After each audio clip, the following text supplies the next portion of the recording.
Greetings. We're considering process innovations for the hip hop case study. Previously, we looked at pooling the ORs, and you need multiple runs there to estimate and determine if that change actually makes a difference, offers an improvement over the base case. Theory says that, it may, but you need to verify that, it's actually practically meaningful. What we're going to do in this clip is to address the psychology matters lens, and perhaps something that you may not have expected, but to look at the perspective of the folks who are waiting for a family member or maybe a friend to go through the surgery. The patient may not care, how long what the flow time is, but the family members really could. So what we're looking to do is to contrast the inter-arrival times, which I've got shown here, and they're 90 minutes. I'm just going to open this up so we can see that time distribution. There they are. It's that truncated normal distribution with a mean of 90 minutes and a standard deviation of 5 minutes.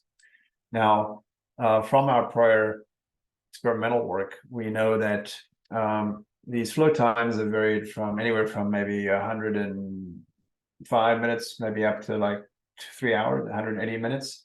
So my question is, what happens if we slow down the inter-arrival time so that, we get folks to come in a little bit later, maybe a half hour or 20 minutes later, and that could be 20 minutes less time spent in the waiting room for the folks who are not the patient, but the family members. And hopefully I'm going to get a reduction in the flow time, even though the process, the utilizations and the rest of it would be the same. Maybe I could improve the flow times of the patients, and that could be to the benefit of the family members. So what I'm going to do is I'm going to just try. You would have to do some sensitivity analysis. I mean, instead of having them arrive every 9, let's make it 110 minutes.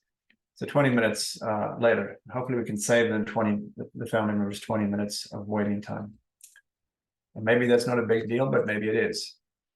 So let's go ahead and run this one. Now, what I've done is I previously analyzed a situation with pooling of the ORs. I've undone that.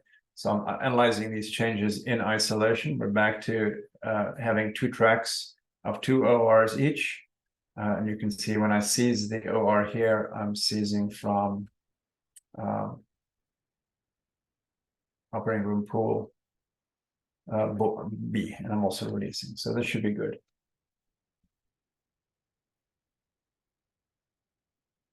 Okay.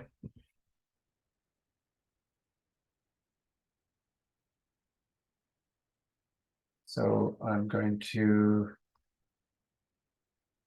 run it to 570. There it is in red. And I'm just going to run it to completion. Okay, so now I'm at 135 in both cases. Again, quite a lot of variance, but less variance, right? Now it's up 130 up to 150. This is 120 up to 150. So let me try one more of these. What's also possible is that although the average may be the same, I may have less variance, and that actually, makes this experience more predictable. And that could be, when you come in, you say it's going to be about 2 hours instead of it being 2 hours plus or minus an hour. That increase in the certainty or the variation may be beneficial for the family members also. So I'm going to close this one. I'm going to go into my simulation main, and I'll just change my seed again to make it 17 this time, let's say, and then just run this guy.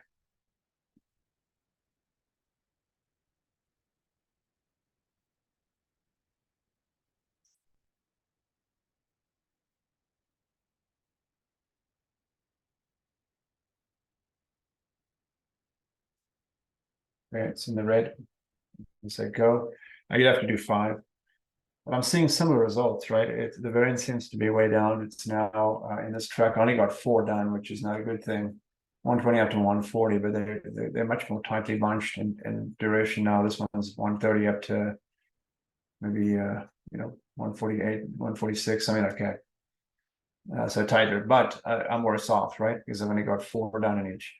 Now we've analyzed 2 changes, pooling and then slowing down the interval times. Maybe just slowing it down 10 minutes would allow you to still get your 5 completions. That's sensitivity work that you can undertake.